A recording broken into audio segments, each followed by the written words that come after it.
ಸ್ನೇಹಿತರೆ, ಹಿಂದಿನ ವಿಡಿಯೋದಲ್ಲಿ ನಮ್ಮ ತಂಡದವರು ಕೈವಾರ ತಾತಯ್ಯನ ಸನ್ನಿಧಿ ಹಾಗೆ ಕೈಲಾಸಗಿರಿಯತ್ತ ಪಯಣ ಬೆಳೆಸಿದ ವಿಡಿಯೋವನ್ನು ನೋಡಿ ನೀವೆಲ್ಲ ಪ್ರೋತ್ಸಾಹಿಸಿದ್ದೀರಿ.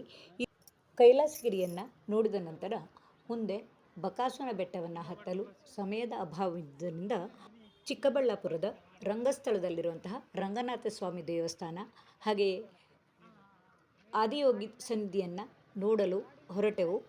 ಚಹಾ ಕಾಫಿ ಸೇವನೆಗಾಗಿ ದಾರಿ ಮಧ್ಯೆ ಇರುವಂತಹ ಸುಂದರ ಪರಿಸರದಲ್ಲಿ ನಿರ್ಮಾಣಗೊಂಡ ಉಡುಪಿ ಗಾರ್ಡೇನಿಯ ಹೋಟೆಲ್ನಲ್ಲಿ ನಾವು ಚಹಾ ಕಾಫಿಗಾಗಿ ಹೋಗಿದ್ದನ್ನು ತಾವೀಗ ನೋಡಬಹುದು. ಇಲ್ಲಿಂದ ಕೇವಲ 1-2 ಕಿಲೋಮೀಟರ್ ದೂರದಲ್ಲಿ ಆದಿಯೋಗಿ ಸನ್ನಿಧಿ ಇದೆ. ಆದರೆ ಆದಿಯೋಗಿ ಸನ್ನಿಧಿಯಲ್ಲಿ 7:30ರಿಂದ ಲೇಸರ್ ಶೋ ಇರೋದರಿಂದ ನಾವು ಚಹಾ ಕಾಫಿಯನ್ನು ಸೇವಿಸಿ ಮುಂದೆ ರಂಗಸ್ಥಳಕ್ಕೆ ಹೋದ ವಿಡಿಯೋವನ್ನು ನೋಡಬಹುದು. ಎಷ್ಟು ಸುಂದರವಾದ ಪ್ರದೇಶದಲ್ಲಿ ಈ ಹೋಟೆಲ್ ಇದೆ ಅಂತ ನೋಡೋಣ ಬನ್ನಿ. ನೀವೇನಾದರೂ ಚಿಕ್ಕಬಳ್ಳಾಪುರದ ಕಡೆಗೆ ಹೋದರೆ ಈ ಹೋಟೆಲ್ನಲ್ಲಿ ಉಪಹಾರವನ್ನು ಸೇವಿಸಬಹುದು.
ನಮ್ಮ ಭಾಷೆ ಕೇಳಿ ಕುಂದಾಪುರದವ್ರ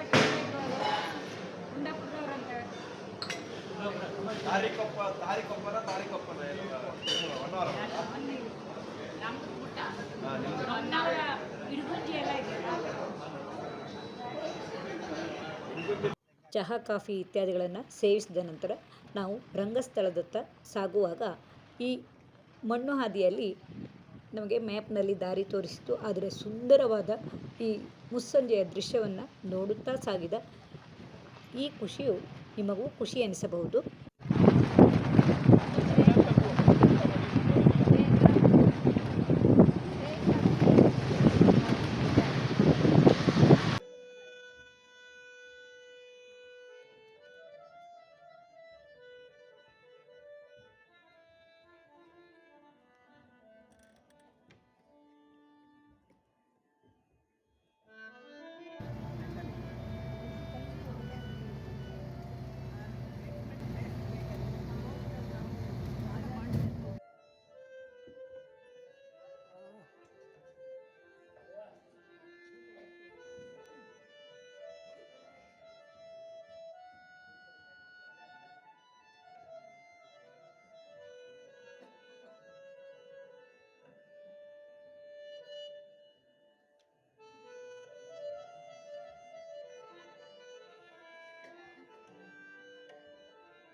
ನಾವು ಚಿಕ್ಕಬಳ್ಳಾಪುರದಿಂದ ಹೋದರೆ 5-6 ಕಿಲೋಮೀಟರ್ ಆದರೂ ಬೆಂಗಳೂರಿನಿಂದ ಸುಮಾರು 60 ಕಿಲೋಮೀಟರ್ ದೂರದಲ್ಲಿ ಈ ದೇವಸ್ಥಾನವೂ ಇದೆ. ಹಾಗೆಯೇ ಭೋಗನಂದೀಶ್ವರ ದೇವಸ್ಥಾನಕ್ಕೆ ಹೋಗುವ ದಾರಿಯಲ್ಲಿ ಚಿಕ್ಕಬಳ್ಳಾಪುರದ ಗೌರಿಬಿದನೂರಿನಲ್ಲಿ ಇದೆ. ಇಲ್ಲಿ ಸುಂದರವಾದ ಪರಿಸರವಿದ್ದುದರಿಂದ ಅನೇಕ ಧಾರಾವಾಹಿ ಚಲನಚಿತ್ರಗಳ ಶೂಟಿಂಗ್ ನಡೆಯುತ್ತದೆ. ನಾವು ಹೋದವಾಗ ನಾನಿನ್ನ ಬಿಡಲಾರೆ ಈ ಧಾರಾವಾಹಿಯ ಶೂಟಿಂಗ್ ನಡೆಯುತ್ತಾ ಇತ್ತು. ನೋಡಿ, ಸುಂದರವಾದ ಕೆರೆಯನ್ನು ಸಹ ಕಾಣಬಹುದು.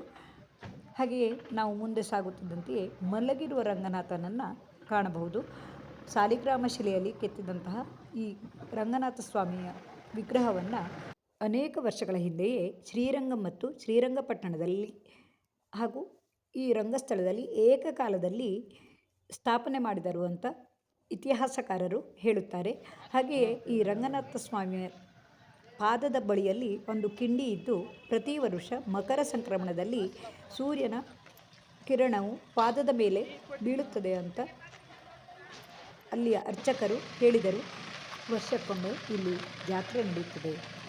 ಹಾಗೆ ಇದು ದ್ರಾವಿಡ ಶೈಲಿಯಲ್ಲಿ ಕಟ್ಟಿದ ಈ ದೇವಸ್ಥಾನವನ್ನು ನೋಡಲು ತುಂಬ ಸುಂದರವಾಗಿದ್ದು, ನೀವು ಚಿಕ್ಕಬಳ್ಳಾಪುರದ ಕಡೆಗೆ ಹೋದರೆ ಈ ದೇವಸ್ಥಾನವನ್ನು ನೋಡಿ ಬನ್ನಿ.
ಈ ದೇವಸ್ಥಾನವನ್ನು ನೋಡಿದ ನಂತರ ಚಿಕ್ಕಬಳ್ಳಾಪುರದ ಸದ್ಗುರು ಸನ್ನಿಧಿಯಲ್ಲಿರುವಂತಹ ಆದಿಯೋಗಿಯ ದರ್ಶನವನ್ನು ಮಾಡಿ ಅಲ್ಲಿನ ಲೇಸರ್ ಶೋವನ್ನು ಕಣ್ತುಂಬಿಕೊಂಡು ಬಂದ ವಿಡಿಯೋವನ್ನು ಇನ್ನೊಂದು ವಿಡಿಯೋದಲ್ಲಿ ಹಂಚಿಕೊಂಡಿದ್ದೀನಿ.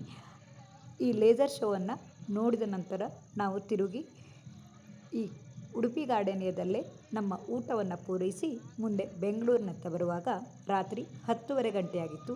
ಹೀಗೆ ಒಂದು ದಿನದ ನಮ್ಮ ಈ ಪ್ರವಾಸದಲ್ಲಿ ಕಳೆದ ಖುಷಿಯ ಕ್ಷಣವನ್ನು ನಿಮ್ಮೊಡನೆ ಹಂಚಿಕೊಂಡೆ. ಈ ವಿಡಿಯೋವು ನಿಮಗೆ ಇಷ್ಟವಾದರೆ ಲೈಕ್ ಮಾಡಿ, ಇಷ್ಟ ಮಿತ್ರರಿಗೆ ಶೇರ್ ಮಾಡಿ. ನಿಮ್ಮೆಲ್ಲರ ಪ್ರೋತ್ಸಾಹವೇ ಇಂತಹ ವಿಡಿಯೋವನ್ನು ಮಾಡಲು ಉತ್ಸಾಹವನ್ನು ಕೊಡುತ್ತದೆ. ತಮ್ಮೆಲ್ಲರ ಪ್ರೋತ್ಸಾಹಕ್ಕಾಗಿ ತುಂಬು ಹೃದಯದ ಧನ್ಯವಾದಗಳು.